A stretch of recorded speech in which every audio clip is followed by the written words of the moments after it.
We have the our Figgery. This is what I like to call our Figgery anyway. We've got a little corner here in the back block near our chickens where we've planted a grove of different varieties of fig trees, which we're going to keep at a manageable height. So here in our count of the yard, I would go through a few of these varieties. At the front here, this is an unknown variety fig. We bought this again as usual from a market, and our record keeping there was not that great. Here we have a young brown turkey, the most recent addition. So this brown turkey went into the ground about 2 weeks ago. A small cutting, and it's going really well. This plant here is what's called a Charles White. And it's a variety that's being developed in Australia, and my belief is in South Australia. If anybody can correct me on that, that'd be great. Here we have a black genoa. Again, another market purchase, a gift from a friend. So Deb, if you're watching this, thanks again. And here we have a brown turkey variety, again bought from a community garden where there's been a little bit of crossbreeding. So it'll be interesting to actually see how this turns out. This is sort of the central part of our garden. This is our peanut butter bush. It's a sort of semi-tropical plant, my understanding is, where the flower buds actually do taste like peanut butter. It's gone really well here. We were surprised. We didn't expect it to live. It never really takes off in this spot, and I think it's the situation for it isn't that great. But nonetheless, we're going to keep trying. Here we have our Elche pomegranate. Always reliable, always plenty of beautifully flavoured fruit, and just the colour of it while it's flowering is just superb. This is to the best of my knowledge, an Afura mandarin, which had died off quite dramatically, and we tried relocating it here. This sort of bed I've referred to as sort of our infirmary ward, where we put plants that we are hoping to recover. But anyway, that's going really well. And I won't speak too much about this poor soul. I'm planning on talking about him in another video. This is a nectarine, cell-seeded nectarine that we planted in here about 2 years ago. It's always done really well from a very small seedling, but now we're finding it's really struggling. We're not sure what's happened to it, whether it's wet feed or not, but there you go. Here we have yet another market purchase. This is a mulberry. Again, we're not clear on the variety of the mulberry. It's in this sort of central bed, which is, it's had a few uses in its time. In the past it's been a herb bed, but the problem we have is we have border collies and they like digging. As you can see, we normally keep a second tree here, but we've had some damage from the dogs as time's gone on. So I'm rethinking about what's going to go into this spot as part of my fruit tree count.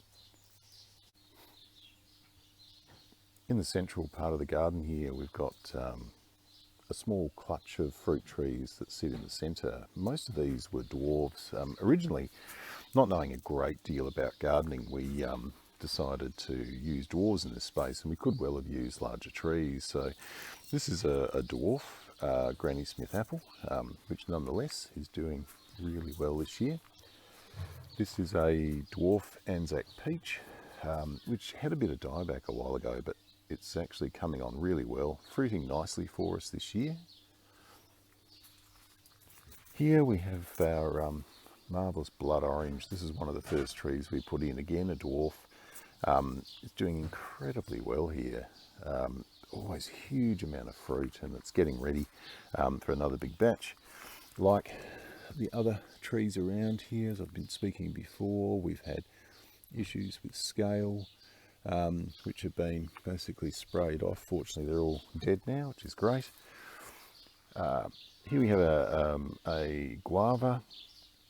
Again, never truly liked this spot, but nonetheless, some years fruit, some years not.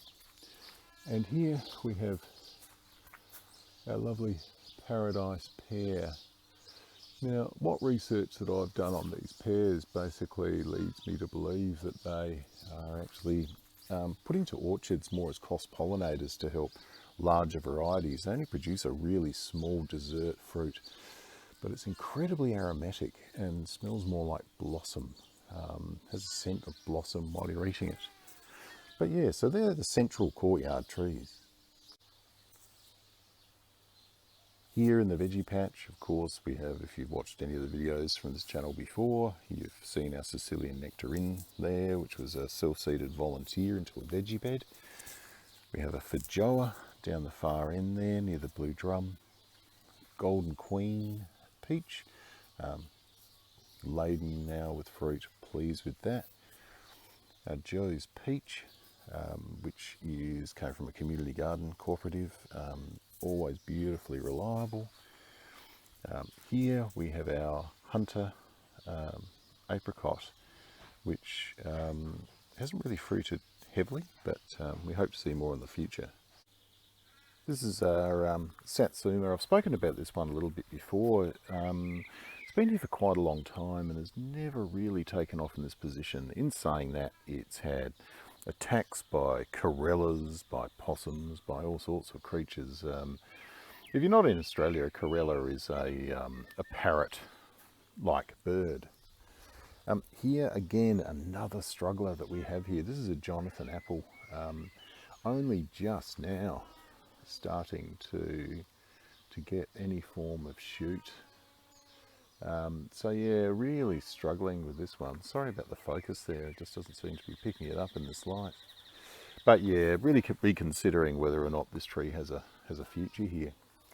This is a Barcelona hazelnut, which has done surprisingly well. Again, this was a gift bought for me from a market, and I didn't really think it was going to succeed, but it looks like it's going to make it.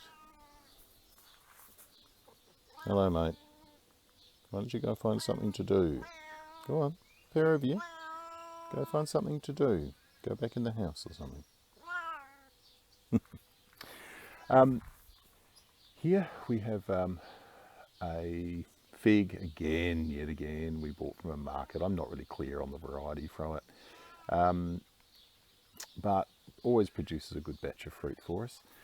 Next to it here is a sapote variety unknown, again a market variety. We actually bought it as a potential cross-pollinator for this larger sapote next to it. This sapote is a Vernon. We definitely know this variety. We bought it from Diggers Club years and years ago, probably 10 years ago. It went in the ground here.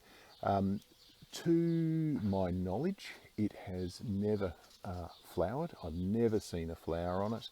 And of course, no fruit. So we didn't know. We thought perhaps hormonally, maybe having another sapote close by might help.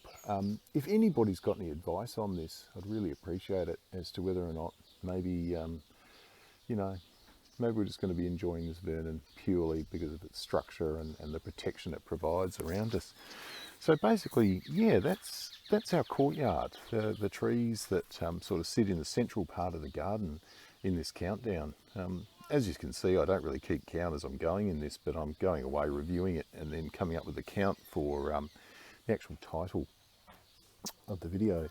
But as soon as I'll get this up and we'll carry on, just so over a few days you actually get a sense of how many there are.